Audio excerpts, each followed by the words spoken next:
In a pivotal development, Judge Analisa Torres of the Southern District of New York has issued the final judgment in the prolonged legal battle between the SEC and Ripple. This judgment, much like the earlier summary judgment, represents a partial victory for both parties involved.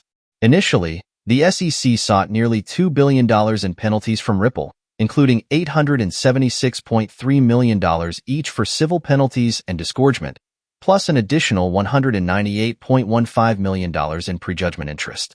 The SEC also demanded a permanent injunction to stop Ripple from selling XRP to institutional investors, citing violations of federal securities laws. However, in the final judgment, Judge Torres rejected the SEC's request for disgorgement and prejudgment interest, noting that the commission failed to prove that institutional investors suffered financial harm justifying such penalties. Instead, Ripple was ordered to pay a significantly reduced civil penalty of $125.03 million, far less than the $876.3 million initially sought by the SEC. Despite the reduced financial penalty, Judge Torres granted the SEC's request for a permanent injunction against Ripple. This injunction bans Ripple from violating federal securities laws in the future, reflecting the court's concern that Ripple might continue to push legal boundaries. The court order explicitly states that Ripple is permanently restrained and enjoined from violating Section 5 of the Securities Act, directly or indirectly, unless an applicable exemption applies.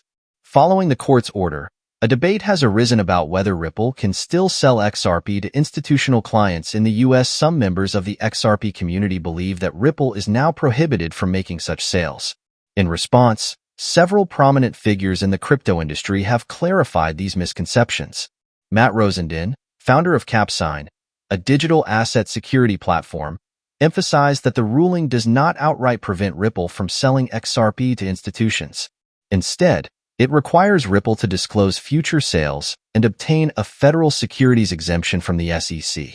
Attorney Jeremy Hogan echoed this sentiment, noting that Ripple can still sell XRP to institutions under an exemption and that the ruling does not impact Ripple's ability to sell XRP to institutions outside the U.S.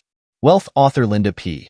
Jones further clarified that Judge Torres' injunction pertains specifically to Ripple's sales of XRP to large corporations, a practice Ripple ceased some time ago. It remains uncertain whether the SEC or Ripple will appeal the court's final judgment. The SEC's attempt to appeal the court's summary judgment on programmatic sales, which were declared non-investment contracts, has already failed. With the case now concluded at the district court level, the possibility of an appeal to the Second Circuit remains. Crypto lawyer James Murphy, also known as MetaLawman, predicts that both parties might appeal. He pointed out that the $125.03 million penalty is a small fraction of the SEC's original $2 billion demand and highlighted the significant implications of the injunction on Ripple's future XRP sales to institutions. So, that's the update for now. Thank you for watching and see you in the next video.